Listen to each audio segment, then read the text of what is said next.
doy. Buying, going, arriving, surprising, loving. Oh yeah. Cooking, eating, alright. Ngayon mga doy, sundin ko na yung fiancé ko sa airport. So, yung flight niya is 5:10. So, mga 6:10, nandito na siya sa Zamboanga. So mga doy, samahan niyo ako sa aking vlog ngayon. And this is our special day. Samahan ako ng kaibigan ko, si Ken Ken. So, shoutout nga pala kay Christian Roy dyan sa pangkutan. So, yun lang mga doy. Maraming salamat. So, see you again. Abangan niyo sa aking vlog. Let's go! Mga doy, after ng 4 years, 3 months, 2 weeks, 3 days, 1 hour, and 2 minutes, and 1 second, nandito na nga si Kenken at may kasama siyang bodyguard, si Jeyo at kanyang asawa si Gretz. Oh yeah! Pasensya na gid kayo sa boses ko, medyo phlegmatic voice. Ew! Bago nga kami pumunta sa airport, dumaan muna kami sa Yubenko ng Ayala mga doy. Bumili ng bouquet para sa aking fiancé na darating mamaya. Oh yeah, ang sweet. Ito na nga pala itsura ng loob sa Yubenko Ayala mga doy. O diba ang dami mga binibenta nila dito. Kanina pa ako pa ikot-ikot mga doy. Ngayon ko lang nahanap yung flower shop nila dito. O diba? Okay na diba? May mga iba't ibang design sila dito mga doy. Pero tinanong ko talaga sa kanila kung saan yung tunay na bulaklak dito. Ayoko bumili ng fake flower kasi parang fake na din yung love mo sa kanya. At syempre, binili ko na yung tunay na bulaklak para yung love ko sa kanya. Tunay na tunay. Mahal ka sa akin. Ay, takito doy. Ano ba yan? Ay, ampo. Mga doy, papunta na nga pala kami sa airport. Tara mga doy, excited na talaga ako. O, diba? Napakaganda ng bulaklak. O, pink na pink. Ano pa nga inihintay nyo dyan mga doy? Let's go. Habang nasa biyahe kami dyan mga doy, patawa-tawa lang sila pero ako nanginginig na pala yung tuhod ko. Bakit nanginginig yung tuhod mo doy? Baka excited lang. Ay, ambot, baka kalimutan lang na. Ano ba yan? Nakalipas na mga ilang minuto, mga doy, nakarating na din kami sa wakas sa airport. Airport? Kanang imong agtang, di ba, airport? Hoy, bastos kang bata ka. Kapasok na nga pala kami dyan, mga doy. So ngayon, magpa-parking muna kami habang hinihintay namin yung aeroplano. Siyempre, bago ako bababa, mauuna yung bodyguard ko. Ang cute ng bodyguard. Medyo matatagalan daw yung aeroplano dahil traffic daw sa taas. Nay! Nasaan mong kasi ito lang yung traffic? Nakalanding lang nga pala ng aeroplano mga doy. So eto na nga ako, sobrang excited na yan. Dako ngisi abot sa dalonggan.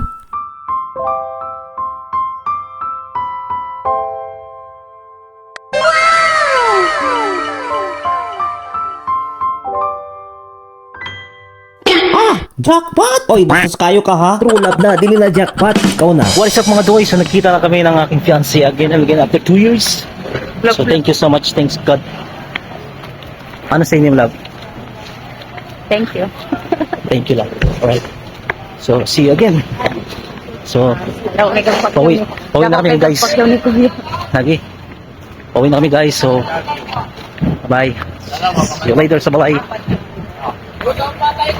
Pauwi na nga pala kami dyan mga doy. So sumakay na kami sa van ni Boss Ken. Nagmabadali na nga pala kami dyan mga doy dahil sobrang gutom na namin dyan. Kasi nga magluluto pa nga kami ng hapunan namin dyan. Kalipos ng mga ilang minuto mga doy, kakarating lang namin dyan sa bahay. So nagmamadali na kami ipasok yung mga gamit sa kwarto namin. O diba? Saan lang yung kamera namin. O sobrang galing. O pwede adoy. Makalagot na. Bot sa inyo how. Kita nyo naman dyan mga doy. Ipinasok na namin lahat ng mga maleta dyan. Mabuti na lang kanina mga doy. Habang hinihintay ko si Ken, bumili na ako ng mga gulay para mamaya sa hapunan.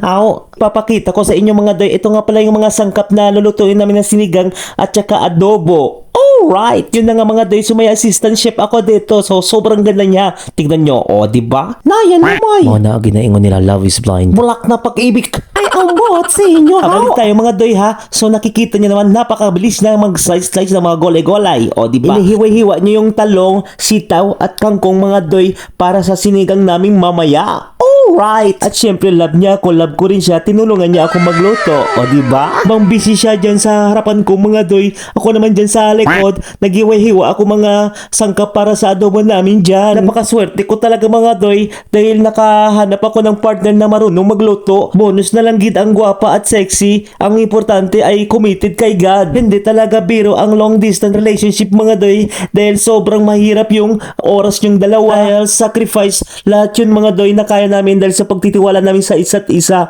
Thanks God. Nagdrama pa ka, Jot. What's up mga toy? So ito na nga pala yung mga gulay na hiniwa-hiwa namin. Nugasan na din namin. Sinimula ko na yung adobo dyan at syempre yung sinigang. Sinabay-sabay ko yung pagluluto nilang dalawa. Alright, ang galing. Kasi luto mo ma'am. Ikaw Right. Hinot yung tato. So, kasi karon ibuhaton na to karon ma'am. So, gibutang na ako diri ang ay guys, kanina yung adobo. So, kanang sinigang sa favorite na niya. Di ba lang? I'm right or left? O, di ba mga boys? Always right tayo. Oh yeah! Nailagay ko na din yung nor cubes dyan sa sinigang mga doy. So ngayon, minikos-mekos ko na din yung adobo dyan. Nilagay ko na din yung toyo. Pero yung lab ko dyan, hindi pa yan nagtutoyo. Baka bukas magtutoyo na yan. Juk ra, oy! So nakikita nyo naman dyan mga doy. So hindi naman kayo bulag, di ba? Nailagay ko na din yung nor cubes dyan mga doy. So ang susunod ang patatas. O di ba? At syempre habang kumukulo na yung sinigang namin dyan mga doy, nilagay ko na din yung lahat ng mga gulay-gulay. At syempre minikos-mekos ko konti. At saka nilagay ko na din yung betsin. At sa adobo rin. O di ba? Ito nga pala si Boss Ken. Ka aking mahal. O diba? Boss namin yan. Ang lumalambot na yung mga gulay dyan sa sinigang mga doy. So minekos-mekos ko konti. Nilagay ko na din yung sinigang mix. Parang asim kilig. Katulad ng feelings ko kay Love. O diba Love? At syempre ilagay na natin yung kangkong mga doy. Sa adobo naman nilagay ko na din yung sugar para medyo manamis na miss. At syempre konting suka. Hindi yung magiging adobo kapag walang suka. O diba? At konting paminta dyan mga doy para medyo mahanghang. Tapos dyan mga doy luto na nga pala yung sinigang. O diba Love? Ito na magbutang Love. Okay.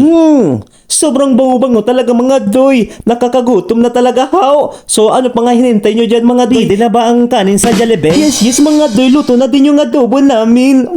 Ang sarap. Siyempre ang secret recipe dyan mga doy. Cook with love. O take note. Ano pa nga inihintay nyo dyan? Kumain na tayo mga doy. Pasensya na gid love kung nadugay gid ang kanon sa Jollibee. How? Sa lahat ng mga viewers and followers dyan, kumain tayo mga doy. Let's go. Nga pala yung adobo na niluto namin mga doy. So kumain na tayo. Alright! Kita ko sa inyo mga doy kung gaano kalambot yung karne. O, diba? Subuan nyo rin yung love mo pag may time. Napaka-sweat. Oy, sana all! Siyempre mga doy, dugay nagid kami hindi nagkuyog kumain. So ngayon lang ulit. O, diba love?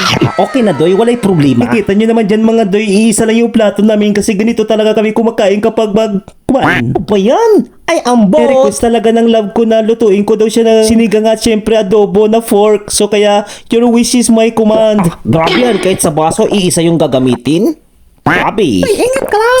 Sobrang nabusog kami talaga dyan mga doy. Kung matapos yung vlog ko mga doy, maraming salamat sa inyo lahat. At syempre maraming salamat din sa mag-asawa na ito, si Ken, si Gretz, at sa kanilang baby na si Jeyo. O diba? Kasi sinundan namin yung asawa ko kasama sila. Shoutout ko rin yung mama ko dyan na gwapa gid. So amo lang to mga doy. Adios!